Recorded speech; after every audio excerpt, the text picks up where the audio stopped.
మహేష్ బాబు హీరోగా త్రివిక్రమ్ శ్రీనివాస్ దర్శకత్వంలో వస్తున్న సినిమా 'గుంటూరు కారం'. ఈ సినిమా మీద ఇప్పటికే చాలా అంచనాలు నెలకొని ఉన్నాయి. అందుకు కారణం వీరిద్దరి కాంబినేషన్. చాలా సంవత్సరాల తర్వాత వీరిద్దరి కాంబినేషన్‌లో సినిమా వస్తోంది. ప్రస్తుతం సినిమా బృందం ప్రమోషన్స్ పనుల్లో ఉంది. ఇప్పటికే పోస్టర్స్ కూడా విడుదల చేశారు. ప్రమోషన్స్ కోసం సినిమా బృందం ఇంటర్వ్యూలు కూడా ఏర్పాటు చేస్తున్నారు. అందులో కొన్ని ఇంటర్వ్యూస్‌లో మహేష్ బాబు పాల్గొంటారు. అయితే ఈ సినిమా సెన్సార్ పూర్తి చేసుకుంది. సినిమాకి సెన్సార్ సభ్యులు యూఏ సర్టిఫికేట్ ఇచ్చారు. ఇక సినిమా సెన్సార్ టాక్ కూడా బయటకు వచ్చేసింది. ప్రస్తుతం బయటకి వచ్చిన టాక్ ప్రకారం సినిమాలో ఎమోషన్స్ చాలా బాగా వచ్చాయట. ఇక సాధారణంగా త్రివిక్రమ్ సినిమాల్లో ఎమోషన్స్ ఎక్కువగా ఉంటాయి. ఈ సినిమాలో కూడా అలాగే ఉన్నాయి.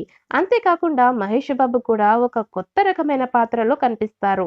ఈ సినిమా మదర్ సెంటిమెంట్ నేపథ్యంలో సాగుతుంది. దాంతో ఈసారి త్రివిక్రమ్ ఎమోషనల్స్ తెరపై కనిపిస్తున్నాయి. ఇదే మొదటిసారి ఏమో. దాంతో ఈ సినిమా హిట్ అవుతుంది అని అందరూ ఎదురు చూస్తున్నారు. ఈ సినిమాలో మహేష్ బాబు సరసన శ్రీలీల, మీనాక్షి చౌదరి నటిస్తున్న విషయం తెలిసిందే. అయితే ఇప్పటి వరకు మహేష్ బాబు ఫస్ట్ లుక్ అలాగే శ్రీలీల ఫస్ట్ లుక్ విడుదల చేసిన movie makers Meenakshi Chaudhary first లుక్‌ని మాత్రం రిలీజ్ చేయలేదు.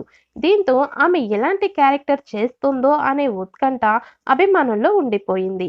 అయితే తాజాగా నేడు మీనాక్షి చౌదరి ఫస్ట్ లుక్‌ని విడుదల చేశారు మేకర్స్. ఇక అచ్చ తెలుగు లంగా ఓణిలో మహేష్ బాబు వెంట నిలుచొని భుజాలపై పట్టుకొని ఉన్న మీనాక్షి చౌదరిని చూసిన ప్రేక్షకులు మహేష్ బాబు మరదలు పాత్రలో నటిస్తుంది అంటూ ఒక కంక్లూషన్‌కి వచ్చారు.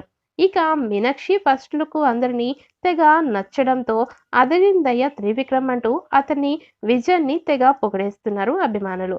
అయితే మీనాక్షి చౌదరి ఇచ్చట 'వాహనాలు నిలపరాదు' అనే సినిమా ద్వారా తెలుగులోకి వచ్చిన హర్యానా భామ.